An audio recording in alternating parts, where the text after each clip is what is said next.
గోదావరి లోయ ప్రతిఘటన పోరాట ఉద్యమ నిర్మాత కామ్రేడ్ చంద్ర పుల్లారెడ్డి 41వ వర్ధంతి సందర్భంగా కాకినాడ యూటీఎఫ్ భవనంలో సంస్మరణ సభ ఘనంగా నిర్వహించారు. ఈ కార్యక్రమంలో బాలాజీ చెరువు సెంటర్ నుండి కలెక్టరేట్ వరకు కార్మికులు, కర్షకులు, ప్రజా సంఘాల శ్రేణులు ఎర్ర జెండాలతో ప్రదర్శన నిర్వహించారు. అమరుల ఆశయాలను కొనసాగిస్తామని నినదిస్తూ ర్యాలీ సాగింది.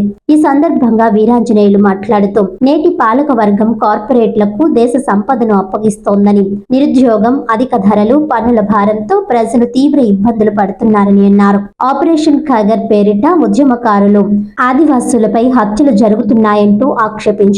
హక్కుల కోసం మాట్లాడే మేధావులు, కళాకారులపై అక్రమ అరెస్టులు జరుగుతున్నాయని విమర్శించారు. కార్మికుల పని గంటలు పెంచి ఉద్యోగులను నిరాశ్రయులను చేసే నిర్ణయాలను తీవ్రంగా ఖండించారు. అమరుల స్ఫూర్తితో ప్రజాస్వామిక విప్లవం కోసం ఉద్యమించాలని పిలుపునిచ్చారు. ఏపీఆర్సీఎస్ జిల్లా అధ్యక్షుడు వల్లూరి రాజబాబు మాట్లాడుతూ బీజేపీ పాలనలో దళితులు, ఆదివాసీలు, మహిళలపై దౌర్జన్యాలు పెరిగిపోయాయని, ప్రజా పోరాటాల ద్వారానే మార్పు సాధ్యమని అన్నారు. ఈ కార్యక్రమంలో ఏఐఎఫ్టియు, పీడీఎస్యువి, స్త్రీ విముక్తి, ఏపీఆర్సీఎస్ నాయకులు పాల్గొన్నారు.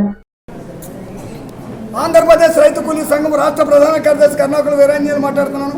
ప్రధానంగా ఈ నవంబర్ నెలంతా కూడా ఏదైతే అమరులు ఈ దేశం కోసం, ఈ దేశ విముక్తి కోసం, పేదోడికి ప్రతి ఓడికి 5 ఎకరాల భూమి ఉండాలి, పేదోడికి ప్రతి ఓడికి ఇల్లు ఉండాలి, పేద వర్గం కోసం పోరాడాలని, ఎందుకంటే సంపన్నులకు వ్యతిరేకంగా, భూస్వాములకు వ్యతిరేకంగా పోరాడి ఈ పేద ప్రజలందరూ కూడా తలకొక 5 ఎకరాలు రావాలని సిపిఐఎంఎల్ ఏర్పాటు చేశారు. అందులో భాగమే ఈ నవంబర్లో చంద్ర పుల్లారెడ్డి, రంగవల్ల మీరు ఏ భూమి కోసం, ఏ ముక్తి కోసం, ఈ దేశ విముక్తి కోసం మీరు పోరాడి ఎన్కౌంటర్లో చనిపోయారు. మీ ఆశయాలను మేము నెరవేరుస్తాం, మీ ఆశయాలు మేము భుజాలెట్టుకు మోస్తాం అని చెప్పి ప్రధానంగా ఇవాళ కాకినాడలో ప్రధానంగా పట్టణంలో ఈ ఎర్ర జెండాలతో ఇవాళ ఊరిగింపెట్టడం జరిగింది. ప్రధానంగా ఇవాళ ఆపరేషన్ ఖగర్ అనేది ఆపాలి.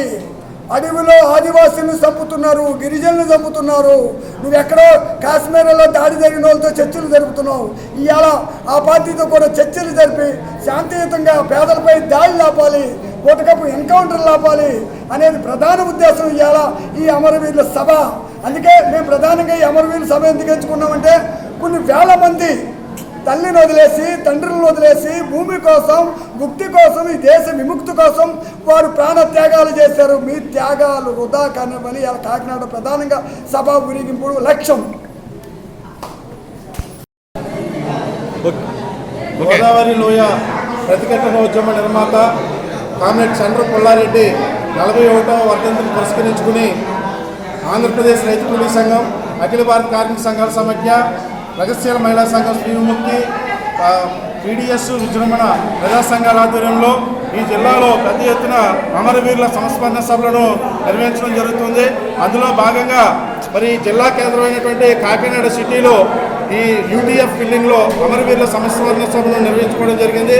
ముందుగా మన బాలాజీ చెరువు సెంటర్ నుంచి పెద్ద ఎత్తున ప్రసారం నిర్వహిస్తూ మరి ప్రదర్శన నిర్వహించడం జరిగింది. ప్రధానంగా ఈ దేశంలో, ఈ సమాజంలో అనేక రుగ్మతలు పెరిగిపోయాయి. పాలకవర్గ పార్టీలు మీ యొక్క దోపిడీ విధానాన్ని మరింతగా పెంచారు. ఏ పార్టీ అధికారంలోకి వచ్చినా కానీ ప్రజలను దోచుకుంటూనే ఉన్నారు. ప్రజా వ్యతిరేక విధానాలు, కార్మిక వ్యతిరేక విధానాలు, రైతాంగ వ్యతిరేక విధానాలు తీసుకొస్తూనే ఉన్నారు. కేంద్రంలో ఉన్నటువంటి నరేంద్ర మోడీ ఈ 11 నెలల్లో కూడా దేశాన్ని అధోగతి పాలు చేశాడు, తిరోగమనాన్ని తీసుకుపోతూ ఉన్నాడు. మరి ఈ యొక్క ఖనిజ సంపత్తిని అంతా కూడా దోచుకోవడానికి అడవుల్ని ఖాళీ చేస్తూ ఉన్నారు. మరి అడవులు ప్రజల కోసం ఉద్యమిస్తున్నటువంటి అమాయక ఆదివాసీలని, ఉద్యమకారుల్ని మరి చంపేస్తూ ఉన్నారు. ఇది మానవ హక్కుల్ని హరించడమే అవుతుంది. మానవుల యొక్క హక్కులు ఏతున్నాయో హక్కులు హరించబడుతూ ఉన్నాయి. నియంతృత్వ మరి దోపిడీ పాలన కొనసాగుతుంది. ఇటువంటి తరుణంలో అమరవీరులను స్మరించుకుంటూ అమరుల యొక్క పోరాట స్ఫూర్తితో ఈ దోపిడీకి, నియంతృత్వానికి వ్యతిరేకంగా పోరాడాలని చెప్పేసి సందర్భంగా పిలుపునిస్తాం. నా పేరు వల్లూరి రాజబాబు, ఆంధ్రప్రదేశ్ రైతు కూలీ సంఘం జిల్లా అధ్యక్షుడు.